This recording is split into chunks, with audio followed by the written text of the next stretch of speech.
Hey guys, welcome back to Mac Farms. Here today working on the 1394. I got the cab off it down here in the other shop. I figured I'd do a little bit of an update video. I've been doing a little bit of work kind of off camera and that, so I just wanted to kind of update you guys, I guess. I did a lot to the cab since we took it off, and I'm still waiting on a few parts for the chassis, so I haven't got much more done on that since the last video, I don't think, but I'm supposed to get the parts today, so hopefully we'll get back working on that here pretty quick. But anyway, I'm going to turn the camera around here and kind of show you guys what we got going on with the cab.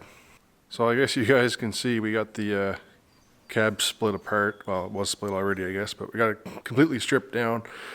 There's the roof section of the cab. This was sitting in the garage over at Dad's for the last, well, since we took it off the tractor.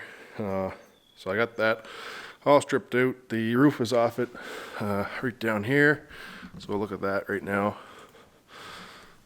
So it's not too bad. There's a bit of rust you can see, hopefully. So there's one spot, which is this spot, that there's a hole there. There was some Bondo poking through.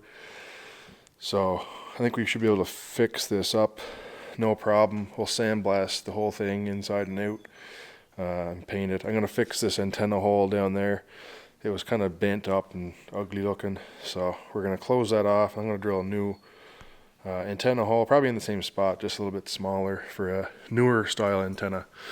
So that's kind of the plan there. Actually, we'll go have a look over here too. So the windows are all here out of it, and the pedals and steering wheel and a bunch of other stuff down there. So on the sunroof hatch, I'm having a hard time. I found one, the hatch for the roof.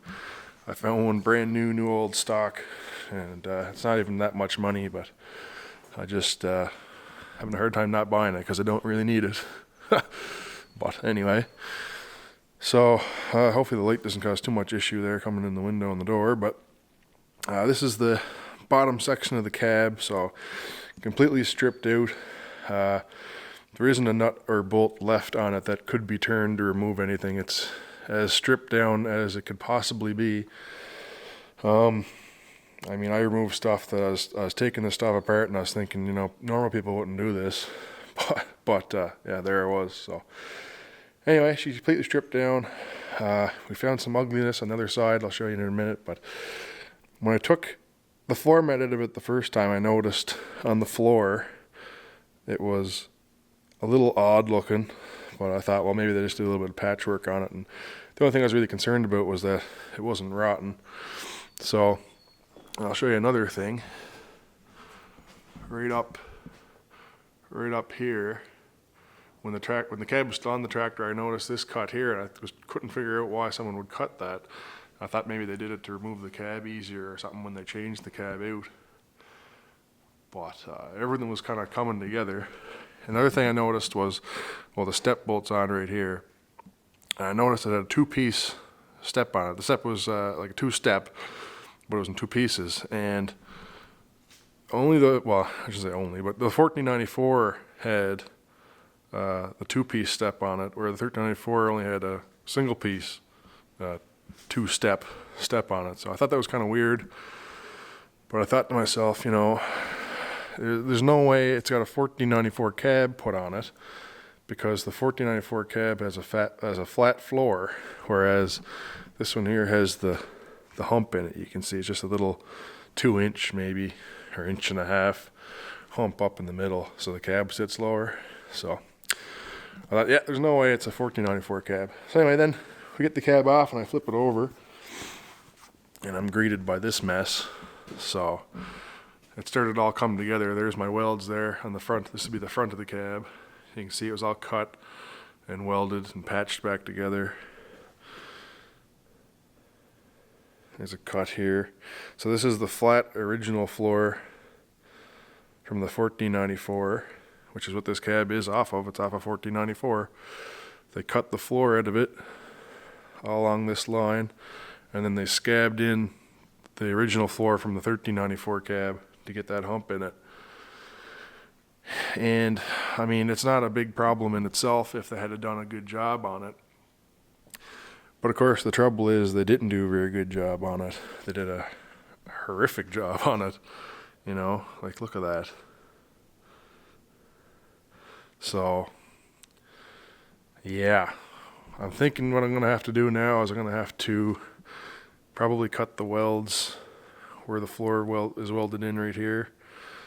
And same thing on this side. We're going to have to remove this entire section right here, like from there, right there, up is going to have to go, and I'm going to have to rebuild it all. Hopefully I can reuse like the hump part and then just weld it in myself, but like the 1394 cab wouldn't have these kind of indents in it. It's supposed to be just straight across, like flat. And another thing they did too was they must have had to modify this section of the cab to get it to sit lower too, like it's been cut and re-welded here, I believe. You see the hole there. Yeah, you can see the maybe not, but there's some ugly looking welds. You can see the ugly weld, and light's not cooperating with me, but there's ugly weld there. So anyway, she's been scabbed together, but I think we can fix it. So yeah, I got my work cut out for me trying to fix that floor. It's about 1/8 inch steel, so I'm gonna have to get probably a 4x8 sheet of it or something like that. And yeah, we'll cut this out of here and figure something out. But anyway, that'll be a topic for another video, I guess. I just wanted to give you guys a little kind of update on what we got going on here with the 1394, and waiting for some parts to come in. I got track rod ends and bearings for the steering cylinder and stuff. So we got a little bit of front end work we're going to do, and then the chassis should be almost ready for paint at that point. I got epoxy primer that's going to go on it first, and then I think we're going to do the same black 2K urethane top coat that we did on the engine. I think we're going to paint the engine again too. I think the whole thing's just going to get painted again. So that's the plan, but again, topic for another video. So that's the update, and thanks for watching, guys. Well, hopefully the next video we'll be actually doing something.